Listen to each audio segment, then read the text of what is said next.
AlwaysAyelet is the foremost internationally acclaimed authority on developing true connections. Ayelet is the founder and CEO of Universal Connections, Inc., the world's premier relationship firm that is revolutionizing life through holism and truth.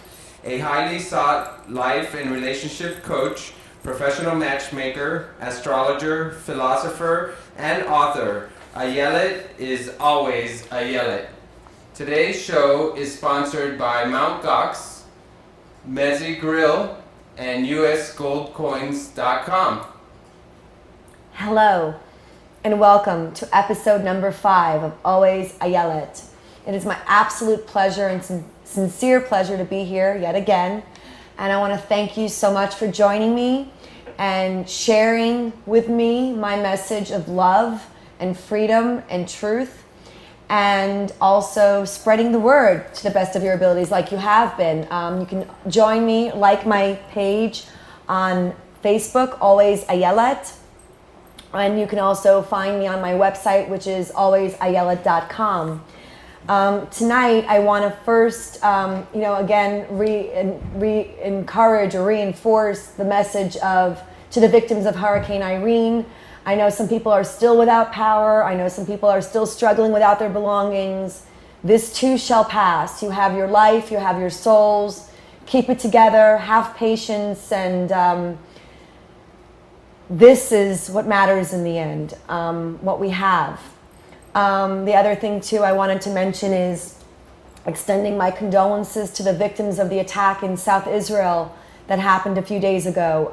It's a travesty, it's a tragedy, it's heartbreaking, it's sad, it needs to end, the endless attacks, and we can only pray and be strong and choose love and make the hard decisions that are love-based in order to change the way things are, and to protect ourselves and to preserve our life and our sanctity of who we are as individuals, as human beings, as Americans, and as human beings on this planet. And I also wanted to bring to light the very important time of year that is upon us. The summer is almost over, and lo and behold, it is the 10th anniversary of 9/11 upon us. And it wouldn't be a more suitable time to remind everyone to keep vigilant, keep aware, be educated, be informed, make decisions that are love-based, not fear-based.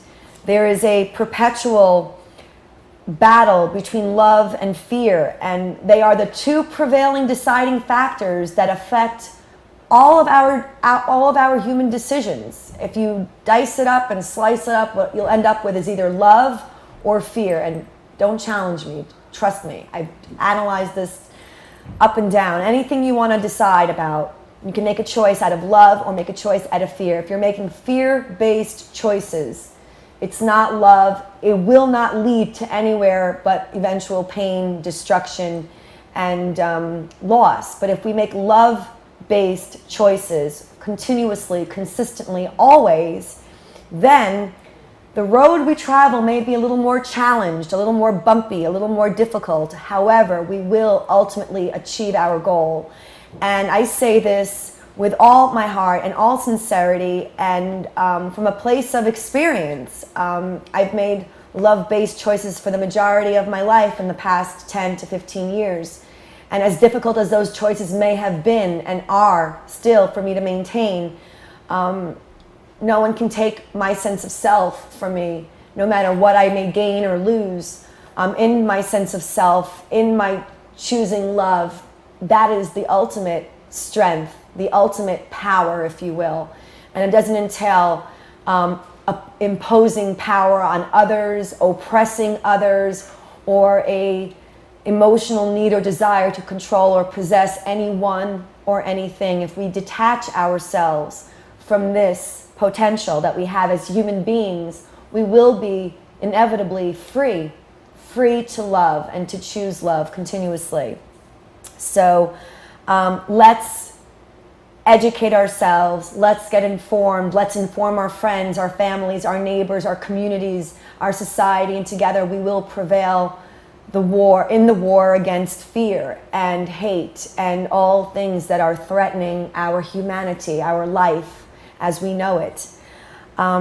Today, I have joining me a very special guest. He's a remarkable intellectual and talent that I immediately connected with when I met him or heard of him or learned of him.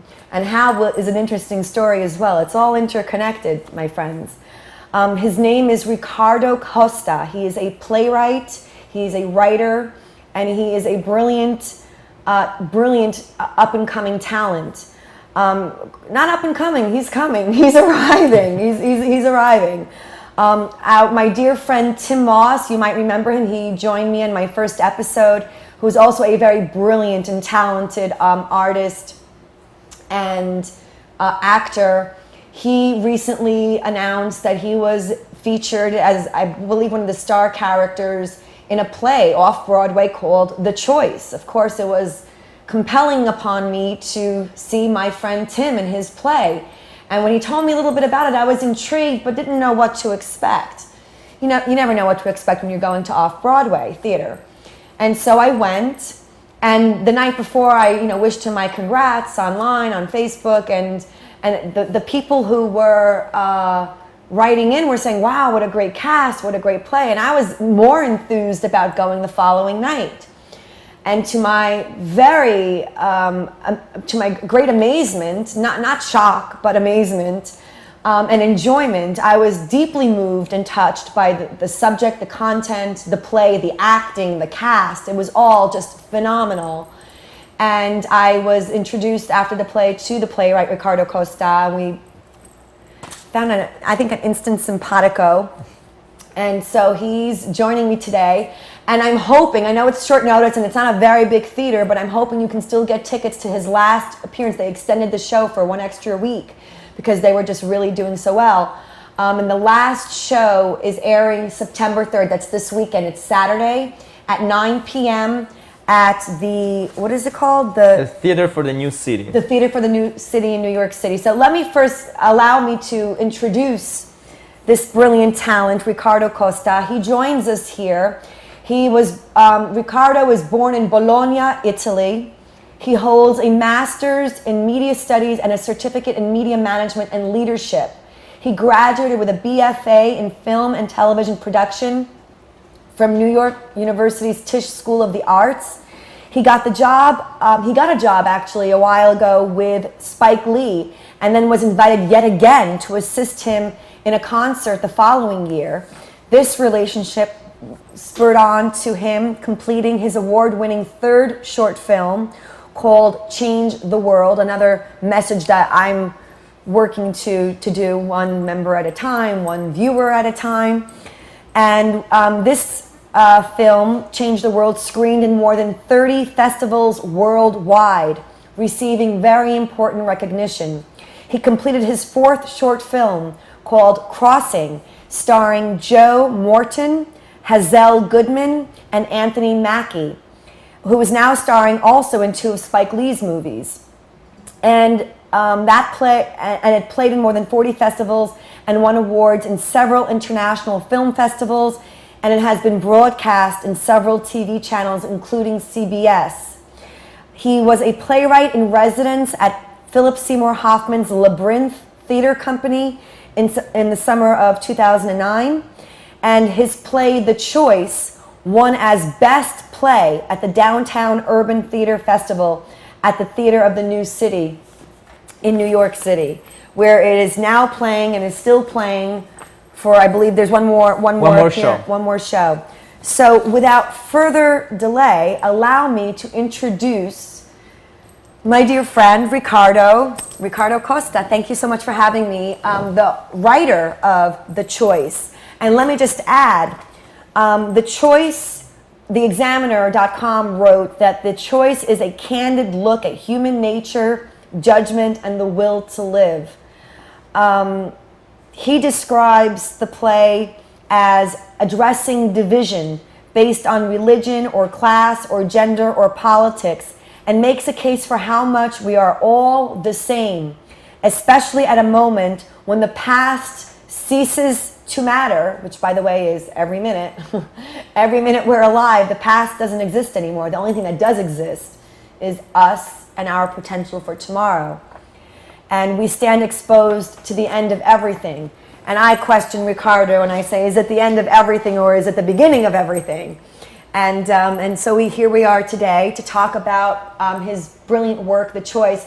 If I might add, my own personal perception is that it was just an intelligent way to show that the choice. Do you want to tell us what the choice is, or well, the choice? Or should I save it for the audience? Actually, I would like to hear what you think of the choice. What the choice is according to you. I mean, I Okay. love your work. I love everything you do, and Thank you. I've been following you on TV as well as reading. So I'm just like, I want to know what the love woman thinks of the choice.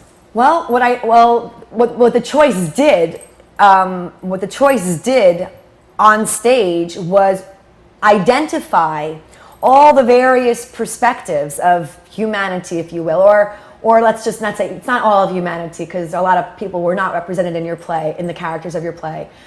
I don't think it would ever be possible to represent all individuals, but there was a cast of, I believe, 7 or 8 individuals, very different individuals in and of themselves, with very differing opinions and ideologies, and there was should I tell the audience what the play was about? Sure, please. Okay, it was brilliantly done, I have to say.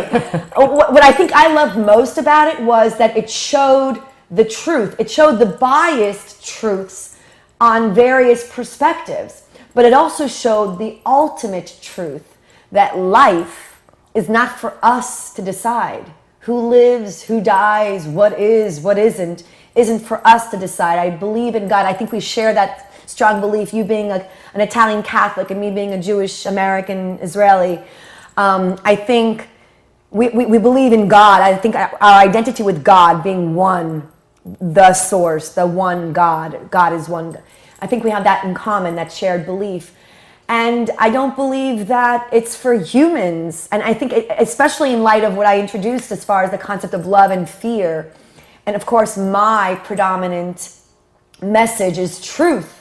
Truth, not your biased truth. And you know that there's this whole debate, I'm sure you're aware of what is truth, and is truth subjective, and is it, well, there is our individual truth, and that is unique and individual to each of ourselves. And then and that's based on facts. It's based on what is, and it's based on the truth of your soul, which is intangible, hard to decipher, but only one can sense for oneself and thereby be true to it. That's the crux of my message. The idea of your play showing differing opinions. Some lines I totally were like, wow, yeah, I believe that. And some lines I was like, no, I don't believe that. I'm like, what are you talking about? Again, they were characters representing the different perspectives. But ultimately, the play is about a young lad, let's call him in his early 20s, I think is how he was depicted. A young man who just inherited this mansion. $8 million was the price tag. I have a good memory about the details. What do you know? The price of the house was about $8 million. And I have to say, I have to interject that my friend Tim Moss is a brilliant, amazing character actor. I mean, if he could play the role that he did, let me tell you something. God bless, because he was an amazing talent. And if not to see Ricardo's work, you go to see Tim Moss, then God bless. It's brilliant, and I can't wait to see and be part of your future work as well. But back to the play. This young man, 20-something, early 20s, just inherits this $8 million house from his grandmother. I think he kind of lost everything. He doesn't have, I don't know what he has, really. I didn't get it. He wasn't a strong character, if you will. He didn't have a strong character about him, but that was, I guess, the message in and of it all. And so he's having an open house for this new inheritance that he just became possessor of, that he needs to sell because he needs the money, because apparently he doesn't know how to manage money very well. And that was my perception. I think he drinks or he was gambling or something. Gambling. Gambling. And so I'm never really good at telling stories. I'm surprised at myself. Thank you, Ricardo. This is a good challenge for me. Thank you. So I'm good at telling my stories, but not other stories, but this is good. So Tom, I believe his name was the character's name. Tom inherits this $8 million house, and he's having this open house, and all these different characters walk in. And there's a politician, there's a liberal politician who's, you know how they are. And then there's, I'm sorry, no offense to anyone. And then there's this right-wing Jewish businessman, and you know how they are, no offense. And then there's all these different characters. I don't want to kill the play. There's all these different characters, you know, extracts of our, I have to say it's New York society, it's our New York world. It's not the entire world or all of humanity, but it's our New York life, if you will. You know, the New York metropolitan area. And while they're in this house and they're engaging in some debate, and the characters are engaging in some debate on ideas and whatever, an alarm goes off. And this is familiar to all us New Yorkers who just experienced yet an earthquake and a hurricane in 1 week. So this alarm goes off for a nuclear fallout. And lo and behold, this house has a bunker in the basement that was created by this man's grandmother before she died.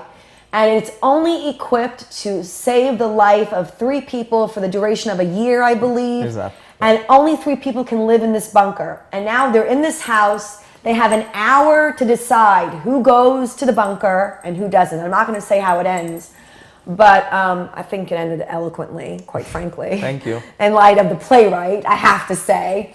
And there's a whole the whole play is about a dialogue and a debate of who goes and who stays and why they should go and why they should stay. And Tom is this young kid with really no life experience, but yet there is a purity about him and that enables him to, what's the word? There's a purity about him, or a lack of knowledge about him, that enables him to grasp his own sense of what should be or what shouldn't be. And a lot unfolds. It was very provoking, very deep, very Ayelet. It was definitely very Always Ayelet, and that's why I was so moved by this, that afterwards, not only did I have to get a big hug and a kiss from my friend Tim, I had to meet the playwright, and there he was. We hugged and kissed, and here we are today. So without any further, that was my take on it. That's perfect. So the take, it just showed the divisiveness, if you will. I think how Andre, your director, described it, the divisiveness of humanity, and I say this all the time, we are uniquely distinct. We have to find our unique differences and be true to those uniquenesses and those unique differences, all the while recognizing that in the end we're all alike. We're fundamentally, and I'm also an astrologer, I don't know if you're aware, but in astrology, the language of astrology teaches us that universality, that there are 12 universal areas of life, that there are 12 signs, and how they get translated in one person's individual chart is unique into and onto himself. No 2 charts are the same. But again, this message is so deep and deeply etched within each individual being that if only we can own this truth and love and not fear our differences, but embrace our differences. But I ultimately have to say that anything fear-based, in my view, needs to be eradicated from our planet, because there's no way we are ever going to win. Humanity is never going to win. As long as fear pervades this earth, there will be oppression, there will be control, there will be war, there will be hate. As long as fear, and it's innate to humanity, but we are on the dawn of an awakening. We are on the dawn of a new era. And my last show, episode 4, with Dr. Samuel Jewett from Afghanistan, we talked about the whole idea on fear and love, and being in a war on terror and living in the aftermath of 9/11, and seeing your play and knowing the impending threat. I mean, those are scary symbols there. You know, that's a scary symbol. That's a very scary symbol of nuclear. It's a threat, and it exists, and that's a truth. It's a reality. It does exist. And it's based on fear. It's based on the need to control or oppress others. And my darlings, from the microcosm of your individual selves and your individual relationships with yourselves and your fellow and your neighbors and your lovers and your family to the macrocosm of national and global politics, it's the same truth that applies, and that is fear or love, and what are we going to choose?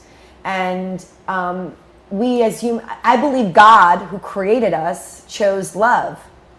He also, in his wisdom, created the idea of fear, and there's a reason for it, and it's for us to overcome that and be love as he is. Fear will only destroy. Love will always, always create and build.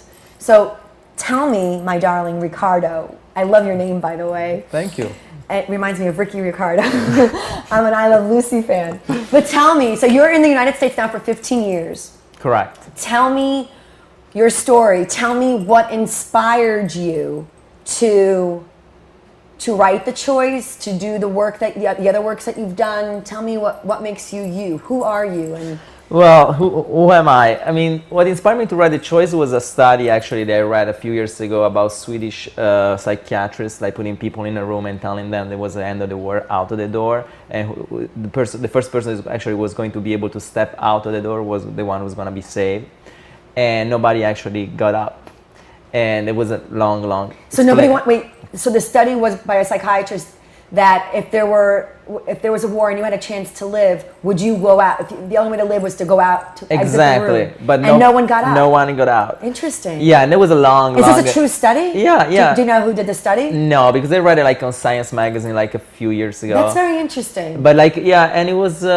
so it kind of gave me the inspiration to say like, how can I apply that into like the actually real life? I mean, do you believe that to be a truth?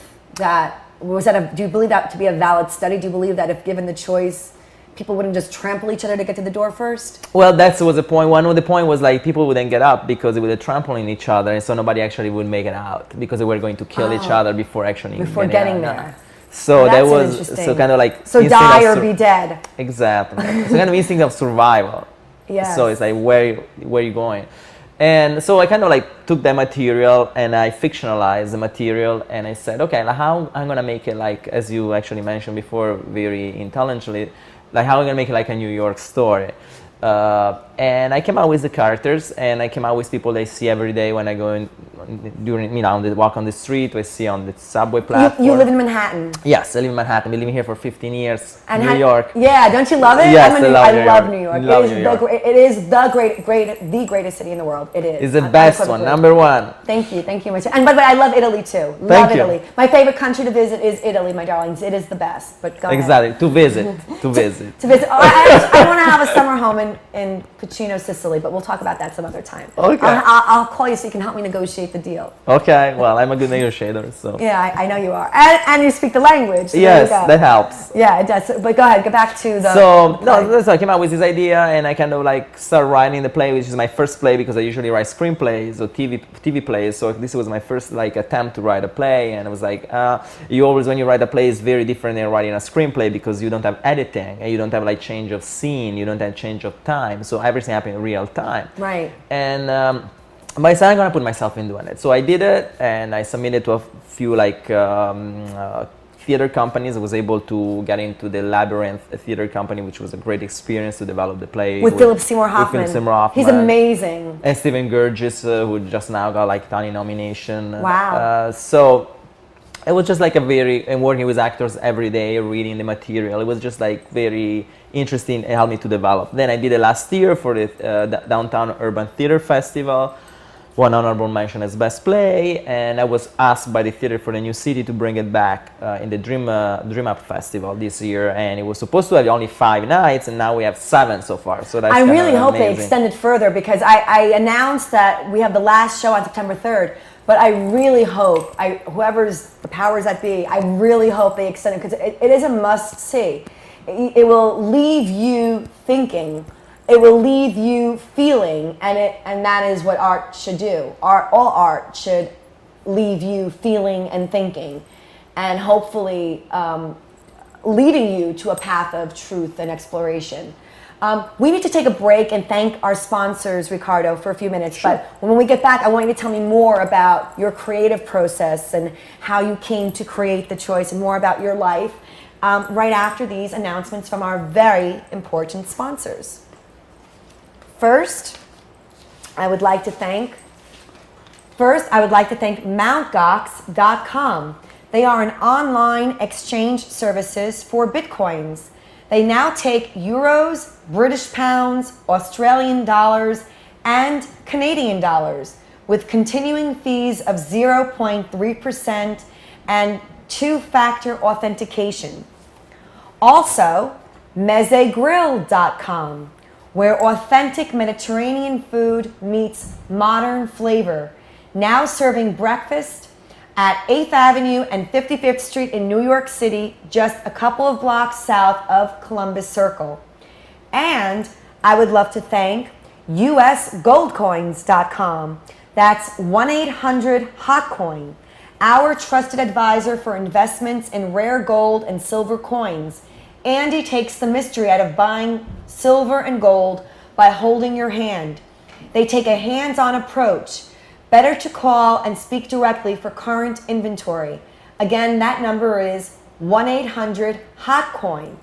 And I'd love to hear from you, so please give me a jingle at my Ask Ayelet voicemail at 212-569-6969. Again, that number is 212-569-6969.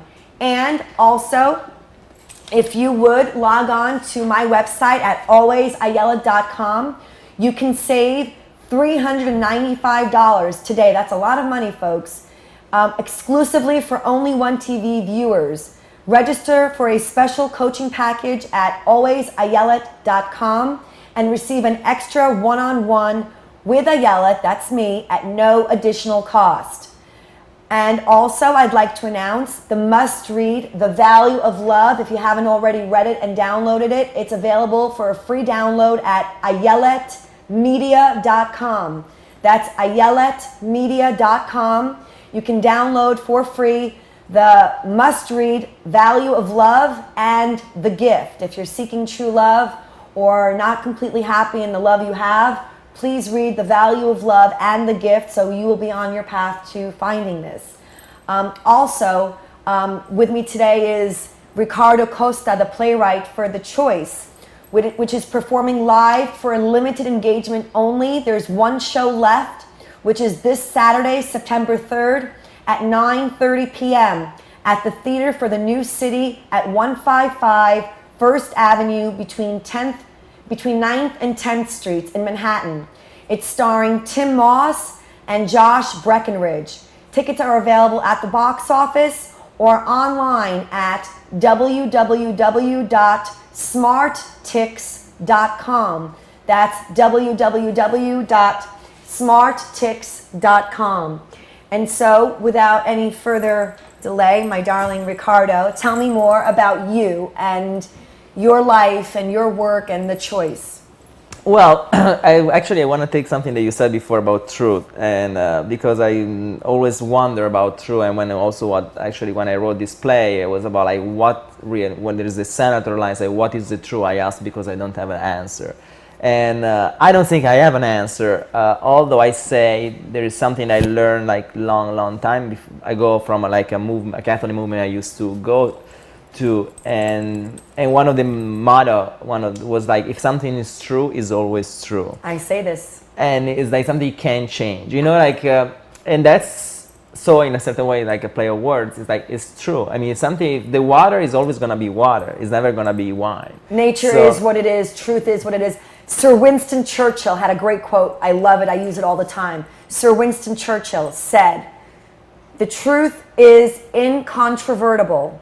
Malice may attack it, ignorance may deride it, but in the end, there it is." So lots of love to people out there who are fear-based and propagating the lies that sustain your fragile egos and fragile existence, but the truth is always there. And I love you for bringing that to light, but please tell me more. Yeah, well, the things about, I mean, like, the other things I want to say about it is like the fact that like true is not, it doesn't depend on human beings. I mean, it true depends on God or like whoever like spirit you believe in, spiritual things, or like nature, if you want to call it that way. Yeah. While actually fear is a totally human construction.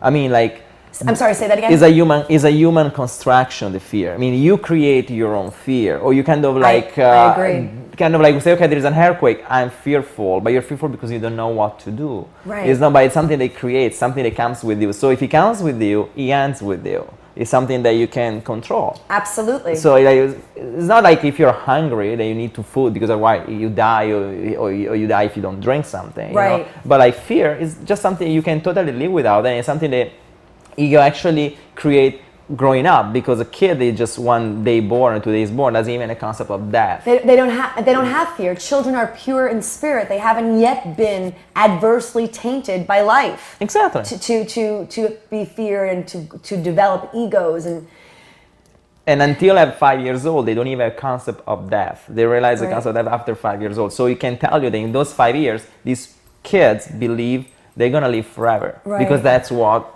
our soul is about. Is about like forever. It's not about like finish. And that's a very interesting truth you just brought to light as well, which is something that I've been trying to reinforce in my message as well, that materialism, the material world in which we live, is but an illusion. It's but an illusion. It's only an illusion. The only thing real, the only thing of any substance is our soul. And it is forever.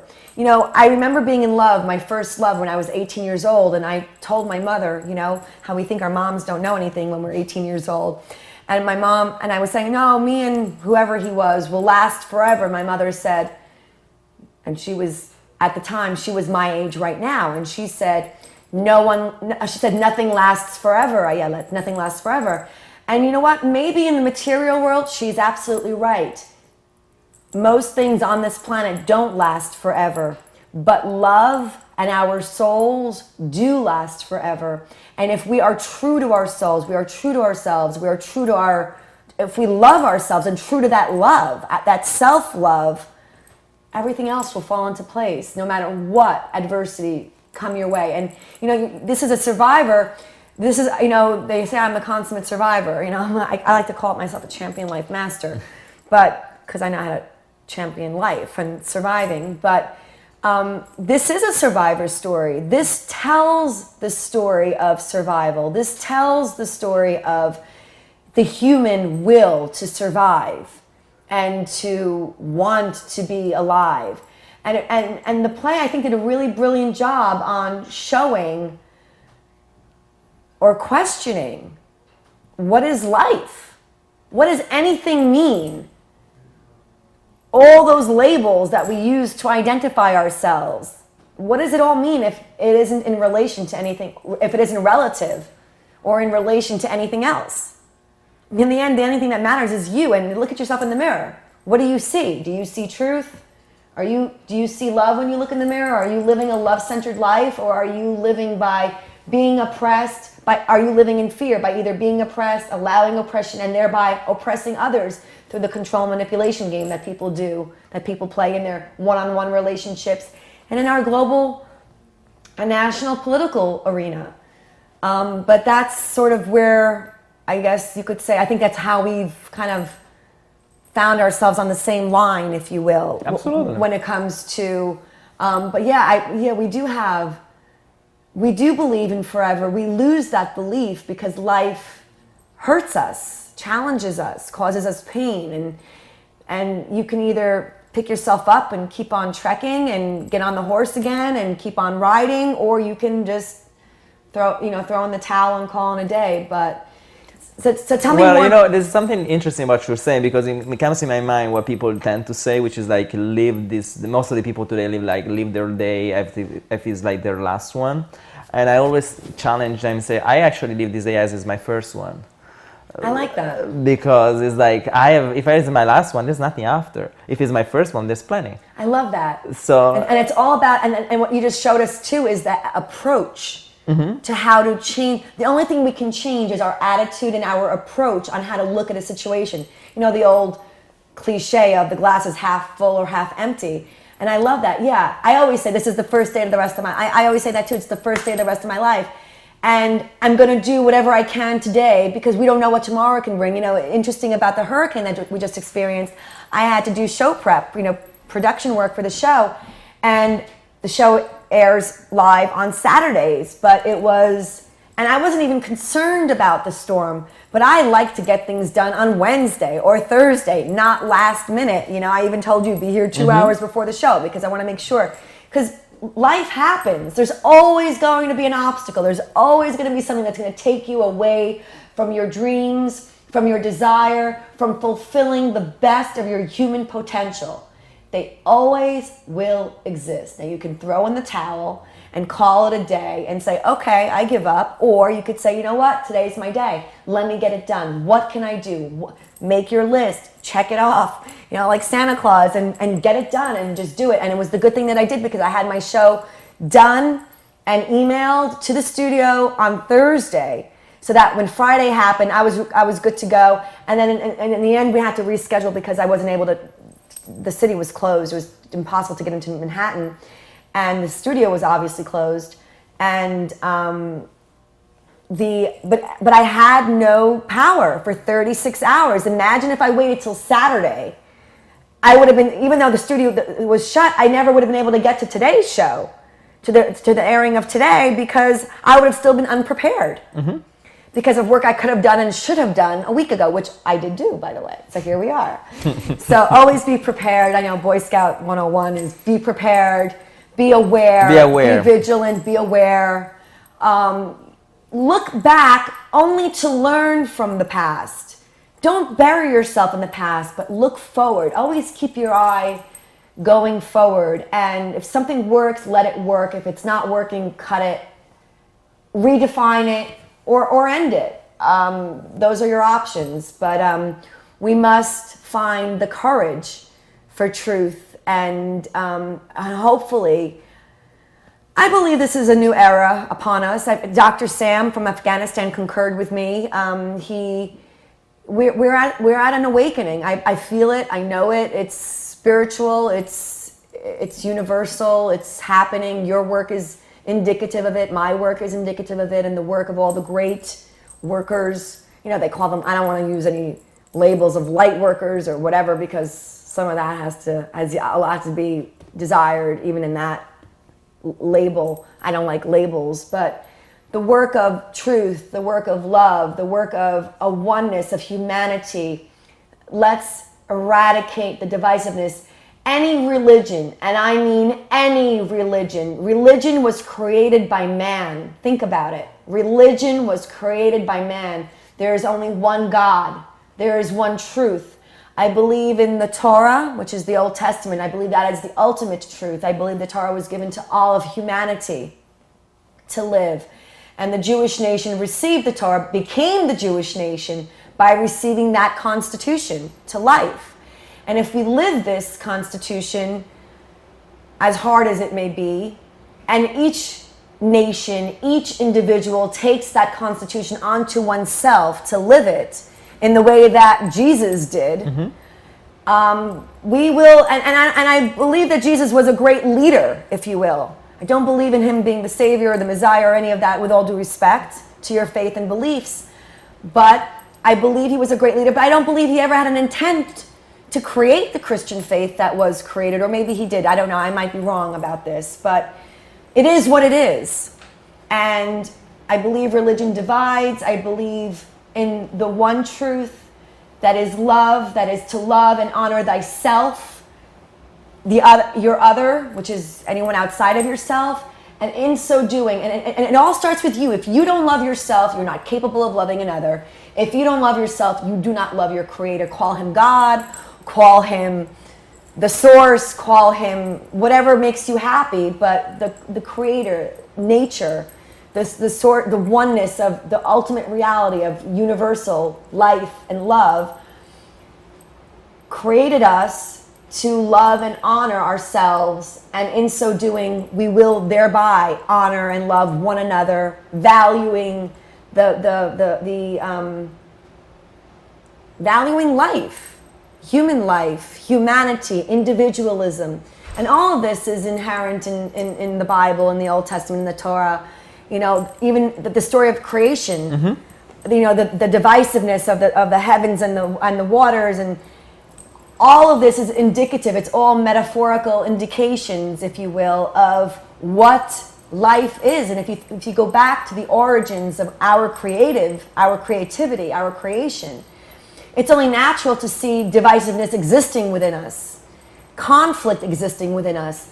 But in the end, we got to the seventh day where we rest and we honor God and we honor our families and we honor ourselves and remembering God as our creator. And that is the message of love. And that's what we need to do. We need to work. We can't be sitting on the dole getting welfare checks for the rest of our lives and unemployment checks. What is that? What is that? Have you been? You're in Italy. I love Italy. I know socialism isn't the greatest concept, but it works in nations. It works for nations if you're your own sovereign nation. But go to I was in 98. I went to visit Bulgaria, Sofia, and it was 1998. It was only 9 or 10 years post communism. And it was it was sad. It was horrible. People, when you're used to not working, when you're used to not creating, to not thinking for yourself, and what happens when now you have the ability to do that? You'll either perish or create. It also it's a breeding ground for corruption. Any oppression, when we are, think about, again, I gave the example in my last show with Dr. Sam, even parenting. When a parent restricts his child out of love, not the emotional need to control or possess or fear, but out of love, pure love, then the child will value the parent and be safe and perhaps be inspired to think and create and overcome that limitation. But if a child is being limited or restricted or denied because of a parent's fear or inhibitions or fears, it's all about fear, people. It's just about fear or love. And if it's out of fear, then that child is going to rebel, is going to become corrupt, and engage in activities that the parent and the child and parent relationship, the trust will be severed. If you oppress, there cannot be trust, which is a very valid and important factor in the definition of love. You must have the element of trust. Now, a benevolent king, a benevolent God, a benevolent leader gives us the power to trust him, because we know in the end, with that faith, all is good. He gave us life, he will give us life, he will sustain us. But if we are oppressed by laws and dogma and doctrine that divides us, that tells us to kill others, then what happens to us, Ricardo? It's preposterous. What happens is corruption is born and rebellion is born. Not revolution, but rebellion. And the other extreme is born of that. And Lord have mercy on us, seriously, of what? And we're witnessing it on this planet every day, globally, nationally, and even locally. You know, people are out of jobs, crime rates are up, people are looting, people are stealing, people are, people don't have, they're frustrated, they're killing each other, they're drinking. It's very, very sad, and humanity has the power. I believe in the power within each and every individual to find the strength within and overcome the fears and question authority, question anything that is oppressing you, and then you have the power to change it and do something about it. And that's my message. But I feel like I'm talking too much, and I really want to hear more about what you have to say. No, well, the fact is, like, when what you're saying, I agree with you. I have to say that it always comes about the fact of like what you want to do with your life. It comes about like knowing your purpose, knowing your goal, and about the creativity part is always interesting if you want to also want to bring back to like the religious element or the spiritual element. In fact, the verb to create is the first verb present in the Old Testament. It's the first verb. The first verb that's present in the Old Testament is creation. Okay. God created. Okay. That's the first verb. Elohim And bara, verb is bara, like about right. action. Right. So we are about action. We are about like creating. That's what mans do. That's what Right. being done from the beginning. Even when it comes to like giving birth, you Right. create a life. Absolutely. Or maybe you're like maybe it can be like the instrument, the vehicle. The vehicle. Vehicle to like create the life, but that's what it is. It's about creation, and this is like inside ourselves. That's like part of our like human beings as well as our soul. So on that regard, it brings me to think about the fact that if we create, we cannot settle for less than what we want, or less than what we are, Or what we deserve. Or what we deserve. And on that regard, it's like, so what we deserve, we deserve to live. We don't deserve to survive. Okay, like Absolutely. people they are in wars, nation they are in wars, like politically like unstable situation. They survive. They tend to survive, but they don't really live. And I think that should be our goal as human being of each one of us. Is like you deserve to live, to have the life that you want, and you can achieve that. It might be the worst situation ever, politically wise, family wise, but economically wise, but the change comes with you. Okay, and that's kind of the message I want to give also in my work, in my plays. Like you can make the choice. The choice is yours. It's nobody's choice but yours in order to make that difference. Right. With you and with also the people who love you, the people that are around you. Right. And it's all about believing it. Believing it, believing it. You have to believe. You have to know yourself and believe in yourself to be.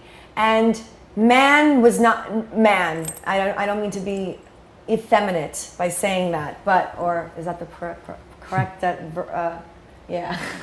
I don't mean to be not feminine or devaluing the value of the feminine or the woman. But human beings were created to create in God's image. God created, He wants us to create. And when we're not loving ourselves, we are destroying ourselves. If we are living a fear-based life, we are self-destructing. One cigarette at a time, one bottle of booze at a time, one bad relationship at a time, one whatever gambling, loss, whatever it is you're abusing, whatever vice is yours. You're destroying yourself. You're destroying your soul. And that is not why God put us here. God put us here to live, to find liberty, like Thomas Jefferson said, to have life, liberty, and the pursuit of happiness. And the pursuit of happiness is individual for each of us. What makes you happy doesn't necessarily make me happy. But ultimately, I believe that freedom, having, the basic human needs of love and relationship and family and community and service. Service is a very important element of life. If you're not providing service to the universe, then what are you doing exactly? Why are you here? And why don't you ask yourself, what do you love to do? And how can I turn my passion into a service for humanity? How can I turn my weaknesses, what's been challenging me all along in my life, into a positive? How can I make lemonade out of lemons? If God's giving you lemons, think for yourself, why is this happening? Maybe there's a message in this. Maybe I need to make lemonade. Maybe I need to turn this negative into a positive. Maybe I can take this talent, this potential, this energy, and apply it to something bigger than me and bigger than I ever dreamed or bigger than I ever really wanted. And I think oftentimes the great inspirational leaders of life, whether they be artists or writers or leaders or anyone who's of great accomplishment, has always taken an adversity that's affected them and turned it into a positive. And that's life, my darlings. We're all going to be plagued with adversity. I'm sure you have a story. I know I have a story, and I'd love to hear more of your story. And we all have the potential for turning lemons into lemonade and living a love-centered life, and the choice is within. And dig, is it guilt? What is, oh, I'm doing this out of guilt. Well, where does guilt come from? Fear. And I say it again, my friends, dice it up, slice it up any way you want it, but the two prevailing deciding factors affecting any human choice in our lives, the two prevailing deciding factors are love and fear. They determine our economic condition. They determine our political condition. They determine our personal, emotional condition. Make your choices out of love. Ask yourself, is it love or is it fear? And if your answer is guilt, well, guess what, darlings? That's fear-based. If your answer is, even if it's fear of God, it shouldn't be fear of God. It should be love of God. It should be love of yours. God doesn't want you to fear him. He wants you to honor him. Honor and fear. Think of that. And I was reading over the weekend when I had no power during daylight. I was dabbling in The Prince by Niccolo, another fabulous Italian. Niccolo Machiavelli wrote The Prince, and he was talking about how leaders deciding between fear. Is it better to be a leader who is feared or a leader who is loved? And sometimes you need to instill. And maybe if you're going to be the next conqueror, the next Napoleon Bonaparte, but really, do we really need another conqueror in this world? Do we really need another Machiavelli? I mean, maybe there was an importance to his book. But really, folks, if you make your choices out of love, I know it's not very Machiavellian to lead in such a fashion. But in my view, it's what God intended to lead with love. Be a benevolent. We do need leaders. We do need someone at the helm making the decisions to govern us. But that leader shouldn't be someone who has an ego complex that is hell-bent on oppressing us, or some kind of egomaniacal complex on proving something to himself. Or he leads because he wishes to be of service. He wants to be of service to humanity. He wants to be of service to his nation, to his people. To even a father, a patriarch, mustn't be oppressive. He must be a benevolent patriarch. He must inspire and enable creativity and independence amongst his children and his fruits. Not oppression, not dependence, because in dependence, there is oppression. In independence, as difficult or challenging as it may be at times, but there is always freedom, and it's a valuable, valuable truth. We're almost out of time, Ricardo, and it's been so fabulous chatting with you. Thank you. I wanted to share some of the photos that you brought with us of the play and the cast. This is opening nights where we have the party after the show. Yeah, I met Melanie. They were all fabulous. Tim, of course, is my darling, darling friend. I love you, Tim, if you're watching. I know you're watching. I love you, Tim. Melanie Torres, I hope to have her on our show at some point soon. And this was a really great cast, a really fabulous cast. I believe we have with Tim. Tim and you and the director, Andre. Correct. And then we have that's Melanie Torres. Melanie, you, and again, Andre. And we have, again, the entire cast. Wonderful, wonderful, wonderful. We have a picture from the show, actually. Right, this was the set, on the set. Correct. Beautiful. You must try to get down and see The Choice. It's playing at the Theater for the New City on September 3rd. The Theater for the New City on September 3rd, Saturday at 9:30. The tickets were inexpensive. They were only $15. Yeah, they're only $15. It's an inexpensive night out in today's economic times. Support the arts. Support my fabulous friend Ricardo and his wonderful and very talented cast. And I want to thank you, my dear audience, for joining me again and for giving me the chance to introduce a great talent, Ricardo. Thank you. Costa. I hope I'll be seeing you again as well. Absolutely. In your next episode. And when you have the resurgence of the choice, you must keep me posted so that I announce it to the audience. I'm sure they're going to be seeking it if they can't get into New York this weekend. I know it's Labor Day weekend, so it's tough. A lot of people might be away. But if you're in town, it's a great night out, 9 o'clock, Saturday night at the Theater for the New City in New York. It's on 1st Avenue between 9th and 10th. The message, my darlings, is a message of love. It starts with you as an individual. It starts with your individuality. It starts with your questioning anything that might attempt to oppress you in any way, shape, or form. Oscar's sleeping. Oscar, I know you haven't seen much of Oscar today, and I just woke him up, my little rascal. He's such a good boy. You want to say hello to the audience, Oscar? Oscar, say hi. And this, my darlings, is a brilliant example of what true love is. Yes, Oscar likes to get his belly rubbed. Anyway. He made his choice. Yeah, he made his choice. Mommy just woke him up, and now Mommy's getting all these beautiful kisses. But my dear beloved audience, please tune in. Please spread the word. I have a very important message here. I know you are watching, and I know you're listening, and it's going to be a process and a program, and we're going to do this every week, and you're going to get some great tips. And I promise that on Saturday, I'll get to answer some of your Ask Ayelet questions. In fact, I may just dedicate the entire show to Ask Ayelet questions because I know you've been writing me, and forgive me for not responding sooner, but I will, I promise. And with all my heart and all my love, until next week, I am always Ayelet, and this is my beloved Oscar. Yes, and he loves his mommy. And Ricardo, thank you again. Thank you so much for having me. For joining us tonight. Thank you. Thank you. Ciao. Ciao, everyone. Ciao.